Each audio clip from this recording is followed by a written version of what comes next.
Hello friends, हमेशा की तरह एक बार फिर से मैं हाजिर हूं आपके सामने एक बहुत ही दिलचस्प कहानी लेकर। फ्रेंड्स, आज के वीडियो को पूरा ज़रूर देखिएगा क्योंकि आज की कहानी बहुत ही इंटरेस्टिंग होने वाली है और आई एम श्योर आपने चैनल को सब्सक्राइब तो कर ही दिया होगा और साथ में लाइक करना मत भूलिएगा। तो चलिए शुरू करते हैं।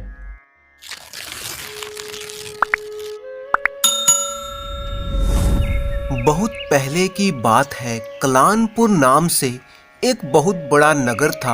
आसपास के सैकड़ों गांव के लोग किसी न किसी काम से इस नगर में आते जाते ही रहते थे।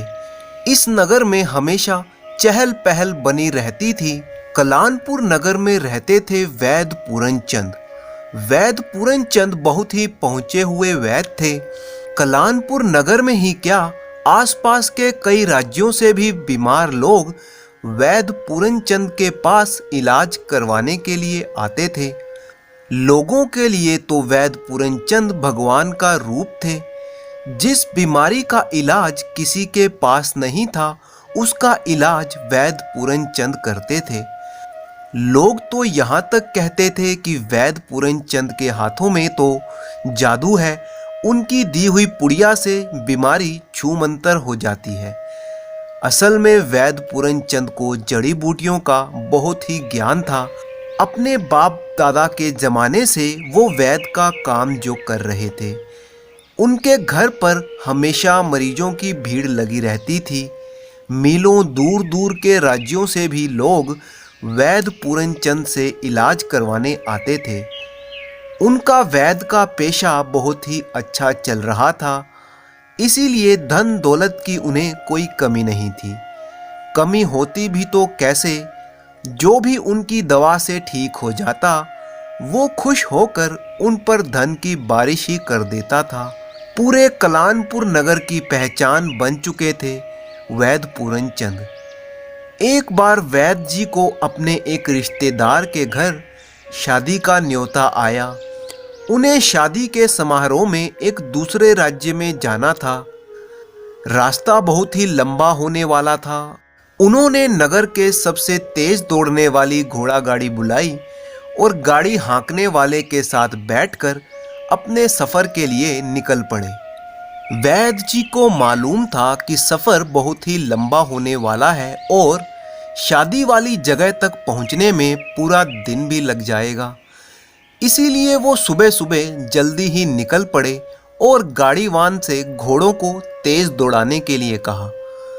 अभी पूरनचंद जी कुछ कोस दूर ही निकले थे कि उन्हें पता लगा कि आगे के रास्ते में नदी पर जो पुल था वो बाढ़ की वजह से टूट गया है। उनके सफर में पहले ही ये बाधा पड़ गई। पूरनचंद जी परेशान हो गए कि अब आगे का सफर कैसे होगा। तो गाड़ीवान ने कहा, उसे जंगलों के बीच में एक दूसरा रास्ता पता है। अगर वैद्य जी कहें तो वो उस रास्ते से जा सकते हैं। दूसरा कोई चारा ना दिखा तो वैद्य पूरनचंद ने कहा, ठीक है, जंगल वाले रास्ते से ही चलते हैं। गाड़ीवान ने घोड़ा गाड़ी जंगल की तरफ मोड़ दी। ये रास्ता काफी उबड़ खाबड़ था। रास्ता खराब होने की वजह से घोड़ा गाड़ी को धीरे चलाना पड़ रहा था। जैसे जैसे समय बीतता जा रहा था वैसे वैसे दिन ढलना शुरू हो गया। तभी अचानक मौसम ने करवट बदल ली और तेज आंधी तूफान शुरू हो गया। अब ये एक और नई परेशानी खड़ी हो गई थी। ऐसी हालत में सफर जारी रखना बहुत ही खतरनाक हो सकता था। तो वैद्य पूरनचंद जी ने गाड़ीवान को कहा कि घोड़ा गाड़ी को किसी सुरक्षित जगह पर रोक दो। गाड़ीवान ने एक पेड़ की ओट में घोड़ा गाड़ी को रोक दिया, लेकिन इस तूफान में वो अब रास्ता भटक चुके थे। जब तूफान थमा तो वापस अपने सफर पर निकलना चाहते थे, लेकिन रास्ता भटकने की वजह से कुछ समझ में ही नहीं आ रहा था। घूमते घूमते वैद्य जी की नज़र एक झोपड़ी पर पड़ी। झोपड़ी की हालत काफ़ी खराब लग रही थी। ऐसा लग रहा था मानो कई सालों से इसकी मरम्मत नहीं की गई है। खैर, वैद्य पूरनचंद ने सोचा कि जो भी इस झोपड़ी में रहता होगा वो हमें आगे का रास्ता तो बता ही देगा। उन्होंने झोपड़ी का दरवाज़ा खटखटाया। अंदर से एक कांपती हुई आवाज़ आई, कौन है?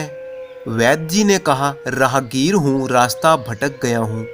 तभी दरवाज़ा खुला तो झुकी हुई कमर और चेहरे पर अनगिनत झुर्रियाँ और सफ़ेद बालों वाली एक बुढ़िया सामने खड़ी थी। वैद्य जी ने कहा, अम्मा, हम रास्ता भटक गए हैं, दूसरे राज्य जाना है, क्या आप हमें रास्ता बता देंगी? बुढ़िया ने कहा, हाँ हाँ, क्यों नहीं, पहले अंदर तो आओ, परदेसी लगते हो, थक गए होगे, पानी तो पी लो। बुढ़िया ने उन्हें अंदर बिठाया और लोटे में पानी के साथ थोड़ा गुड़ भी लेकर आई। बुढ़िया का प्रेम भाव देखकर वैद्य पूरनचंद बहुत ही प्रभावित हुए। उन्होंने पूछा, अम्मा, तुम यहाँ अकेली रहती हो? बुढ़िया ने कहा, नहीं बेटा, मेरा एक पोता भी रहता है मेरे साथ। बुढ़िया ने खटिया की तरफ इशारा करते हुए कहा। खटिया पर एक 12-13 साल का बच्चा सो रहा था। बुढ़िया ने कहा, इसके माता पिता बचपन में ही गुजर गए थे।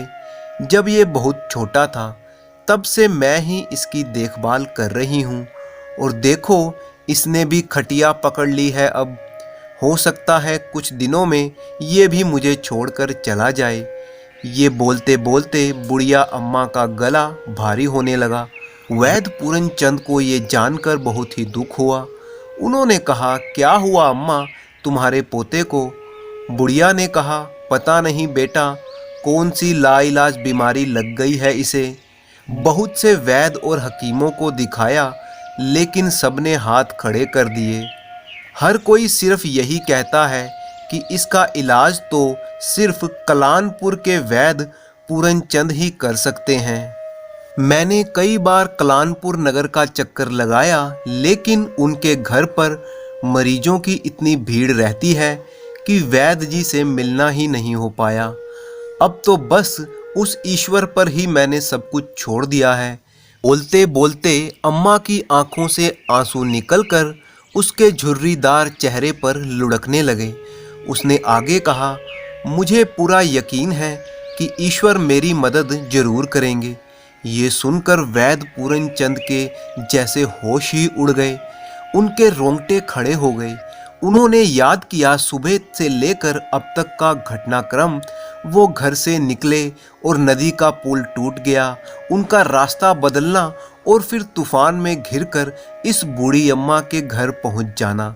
उन्हें समझ में आ गया कि जो भी उनके साथ हो रहा है वो सब इस बुढ़िया का यकीन था, जो धीरे धीरे हकीकत में बदल रहा था। वैद्य जी की आंखें आश्चर्य से फैल गई। उन्होंने नम आवाज में बुढ़िया से कहा, अम्मा, मैं ही हूँ वैद्य पूरनचंद, और मुझे ही भेजा है तुम्हारे ईश्वर ने। तुम चिंता मत करो, इसका इलाज मैं अभी से शुरू कर दूंगा। और उन्होंने गाड़ीवान से कहा कि सुबह की पहली किरण के साथ ही इस बच्चे को लेकर कलानपुर वापस चलेंगे। गाड़ीवान ने कहा, हजूर, वो शादी समारोह का क्या होगा? तो वैद्य जी ने कहा कि किसी की जिंदगी से ज़्यादा ज़रूरी शादी नहीं है ये। अगली ही सुबह वो उस बच्चे को लेकर कलानपुर पहुंच गए और वहां पर उन्होंने अपनी जड़ी बूटियों और दवाइयों से उस बच्चे का इलाज शुरू कर दिया। और उस लाइलाज बीमारी को वैद्य जी के आगे हार माननी ही पड़ी।